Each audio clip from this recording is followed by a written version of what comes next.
क्या आप भी लेना चाहते हैं एडमिशन सेंट्रल यूनिवर्सिटी या स्टेट यूनिवर्सिटी में, जिसके लिए आप कॉमन यूनिवर्सिटी एंट्रेंस टेस्ट यानी कि CUET की तैयारी कर रहे हैं? तो तैयारी के लिए बेस्ट क्या है?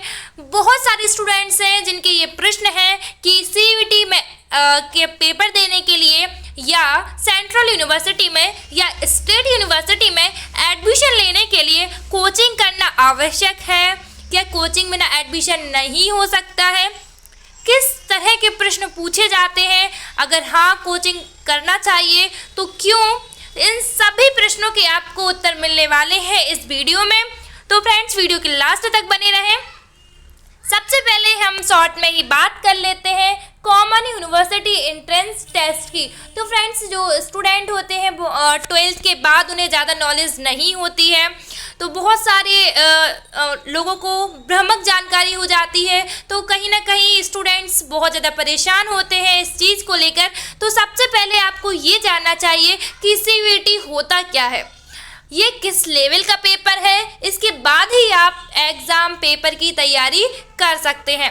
तो फ्रेंड्स, सबसे पहले बहुत सारे लोग हैं जो कि ये जानकारी देते हैं बहुत टफ पेपर है, बहुत टफ पेपर है, और यह कह के स्टूडेंट्स को बहुत डरा देते हैं। तो कई बार क्या होता है कि बच्चे एडमिशन ही नहीं लेना चाहते स्टेट यूनिवर्सिटी में या फिर सेंट्रल यूनिवर्सिटी में, उनको लगता है कि एडमिशन लेना बहुत कठिन है।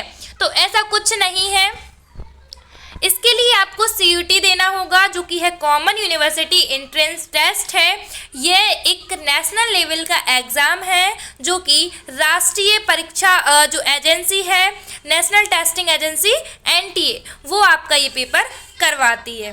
ठीक है, आगे अगर हम बात करें लेवल की, तो फ्रेंड्स ये 12th लेवल का पेपर होगा, जिसमें ओनली आपका 12th का सिलेबस होगा। CUET की जब ऑफिशियली वेबसाइट पर आप विजिट करते हैं या NTA की ऑफिशियली वेबसाइट पर आप जब विजिट करते हैं, तो वहाँ पे आपको सिलेबस देखने को मिल जाते हैं, या आप चैनल पर ही विजिट कर सकते हैं। हमारे तो सेपरेट प्लेलिस्ट बनी हुई है, वहाँ जाके आप देख सकते हैं 12th लेवल का जो पेपर है, वहाँ पर ऑफिशियली सिलेबस आपको देखने को मिल जाएगा। तो फ्रेंड्स, अब हम बात करें कि क्या कोचिंग ज़रूरी है। तो फ्रेंड्स, इसका सटीक उत्तर होगा नहीं, कोचिंग बिल्कुल ज़रूरी नहीं है। और अगर आप कोचिंग सोचते हैं कि एडमिशन कोचिंग के बिना नहीं हो सकता, तो ऐसा नहीं है। बहुत सिंपल है, आपको कोचिंग की कोई ज़रूरत बिल्कुल नहीं है यहाँ पे।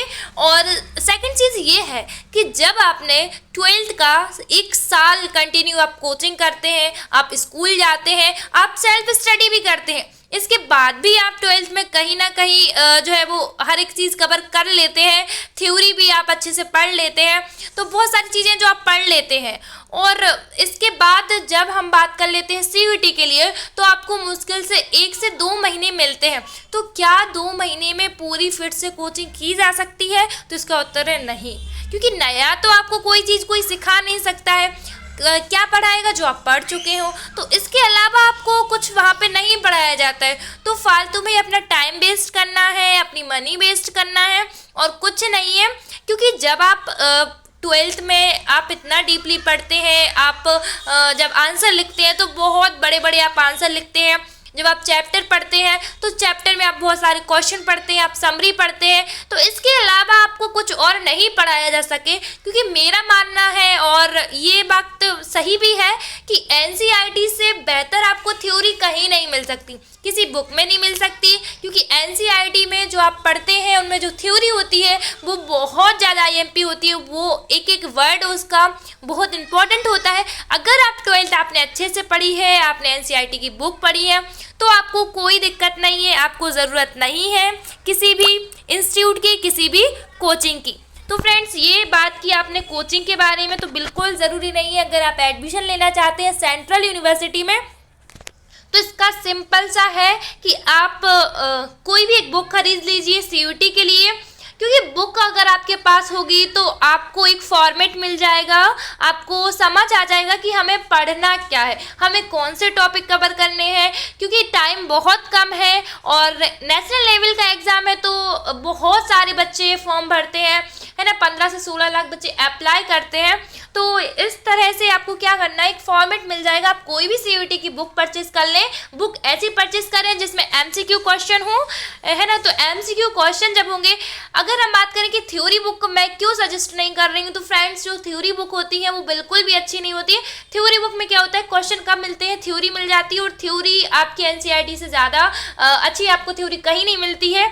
तो इस वजह से आप थ्योरी वाली बुक बिल्कुल ना खरीदें, आप एमसीक्यू बुक परचेस करें जिसमें आप ज़्यादा से ज़्यादा प्रैक्टिस करें, जिसमें पास्ट ईयर पेपर हो, प्रीवियस ईयर पेपर होंगे, तो आप देख पाएंगे कि क्वेश्चन किस टाइप के आए हैं, क्वेश्चन किस टॉपिक से आए हैं, क्वेश्चन का लेवल क्या है। तो बहुत सारी चीज़ें होती हैं जो हमें पास्ट ईयर पेपर देखने से सॉल्व हो जाती हैं। तो आप पास्ट ईयर पेपर हो जिसमें प्लस में जिसमें प्रैक्टिस पेपर हो, और जैसे आप कहते हैं 12th हमने सॉल्व करे होंगे सैम्पल पेपर, सेम वैसे ही जिसमें सैम्पल पेपर हो, तो आपको क्या हो जाता है, एक आइडिया मिल जाता है कि क्वेश्चन किस टाइप के होंगे, और क्वेश्चन की प्रैक्टिस आपकी अच्छी हो जाती है तो कम टाइम में ज़्यादा हो जाता है। बाकी इतना टफ पेपर नहीं आता है। अगर हम लैंग्वेज की बात कर लें तो 50 क्वेश्चन आते हैं जिसमें से आपको 40 सॉल्व करने हैं। अगर हम डोमेन की बात करें तो एक सब्जेक्ट में 50 क्वेश्चन होंगे जिसमें से आपको केवल 40 प्रश्न सॉल्व करने हैं। और वहीं अगर हम बात कर लें जनरल टेस्ट की, कि जिस कोर्स में जनरल टेस्ट है तो 75 क्वेश्चन आते हैं जिनमें से आपको 60 क्वेश्चन सॉल्व करने हैं। तो बहुत सिंपल है, कोचिंग की बिल्कुल ज़रूरत नहीं है, इसलिए इस में ना पढ़ें, कोचिंग के बिल्कुल भी चक्कर में ना पड़े, अपनी तैयारी करें। तो मिलते हैं नेक्स्ट वीडियो में न्यू अपडेट के साथ। चैनल पर नए हैं तो चैनल को सब्सक्राइब करें, बेल आइकन प्रेस करके रखें, क्योंकि कोई भी अपडेट आती है तो नोटिफिकेशन आपको मिल जाए।